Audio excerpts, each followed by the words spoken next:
골든 타임이라고 한 말을 들어보셨죠? 이 골든 타임이라고 한 건 뭐냐면 1시간, 그러니까 환자가 다치고 난 다음에 그 1시간 안에 치료를 받으면 생존할 수 있고, 그 1시간 안에 또 치료를 받게 되고 병원에 가게 되면 이제 그 이후에 회복되고 재활을 할 수 있는데, 정말 너무나도 중요한 시간이라고 하는 거죠.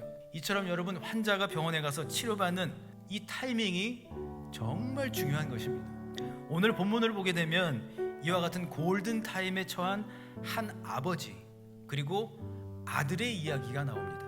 누워있는 아들, 병이 들어서 거의 죽을 지경에 이른 이 아들만 아버지는 생각하고 있는 거예요. 이 아버지는 예수님에 관한 이야기를 듣게 됩니다. 아버지는 이 아들을 위해서 먼 길을 마다하지 않고 가버나움에서 갈릴리로 가게 됩니다. 그는 예수님을 만나자마자 예수님이 갈릴리에 계신데 가버나움으로 오셔서 아들을 고쳐 주십시오. 여러분, 이 아버지의 이 요청은 뭐 당연한 것처럼 보일 수 있어요. 사실은 아버지의 두 가지 숨은 생각이 있는 거예요. 첫째, 아이가 죽기 전에 예수님 꼭 고쳐 주셔야 합니다. 둘째, 꼭 가버나움으로 오셔서 고쳐 주셔야만 합니다.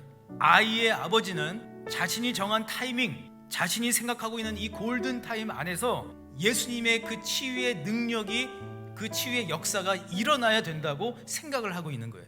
그럼에도 불구하고 우리 예수님은 그 연약함에도 불구하고, 부족한 믿음에도 불구하고 가버나움에 누워있는 그 아이를 예수님은 이미 긍휼히 여기고 계셨던 거예요. 예수님은 아이의 아버지에게 가라, 내 아들이 살아있다 하시니, 가라는 말은 두 가지 어원이 있는데, 하나는 횡단하다, 가로질러가다, 홍해를 건너가는 믿음의 결단, 믿음으로 횡단하는 것, 이것이 바로 가라라고 한 뜻이고요. 두 번째, 이 가라라고 한 것의 뜻은 여행하다, 떠나다라는 뜻을 가지고 있어요.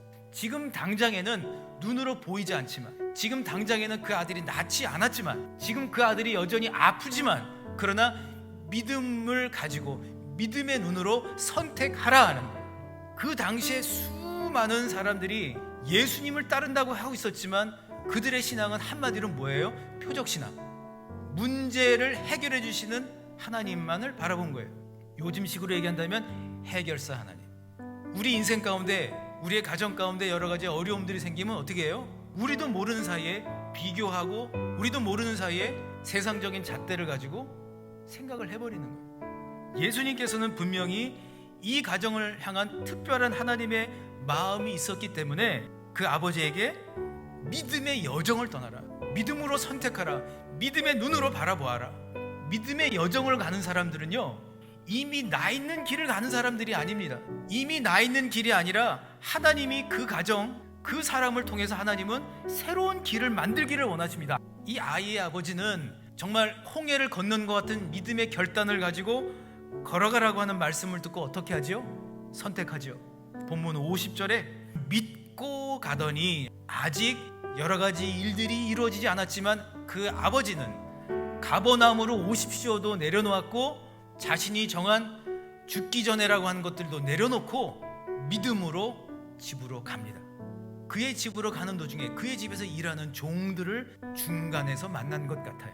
내려가는 길에서 그 종들이 오다가 만나서 아이가 살아있다 하거늘, 그 이야기를 듣는 순간 이 아버지는 놀라움을 금치 못했을 거예요. 그 낫기를 시작한 때를 물은즉 물어봤어요. 그랬더니 어제 7시에 열기가 떨어졌나이다 하는지라. 바로 그 시간은 예수님께서 그에게 가라, 내 아들이 살아있다라고 하시던 때와 일치하는 거예요.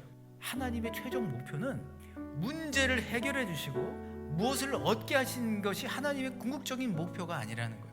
예수님의 궁극적인 목표는 여러분이 표적신앙에 머물러 있지 않고, 인생의 어떠한 환경과 어떠한 처지와 어떠한 일들 속에서도 흔들리지 않는 믿음이 씨를 내리고 씨를 뿌리고, 그리고 그 믿음의 씨가 자라서 열매를 맺는, 그것이 바로 예수님의, 우리 하나님의 목표라는 사실을 기억하시기를 바랍니다.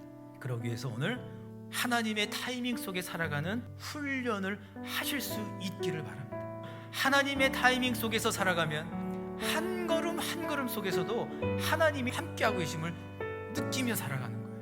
해결사 되시는 하나님이 아닌 삶의 모든 순간 속에서 나를 사랑하시고 우리 가정을 너무나도 사랑하시는 그 예수님의 보혈이 여러분 보여지고 느껴지고 한 번도 나를 떠나신 적이 없는 그 사랑을 마음껏 누리며 살 수 있기를 소망합니다. 진정한 열매는 믿음임을 고백하고 씨앗이 자라고 싹이 나고 열매를 맺는 여러분 복된 가정, 진짜 하나님이 주시는 행복, 주 안에서 행복을 누리는 우리 동북의 모든 성도들이 다 되실 수 있기를 주님의 이름으로 간절히 축원합니다.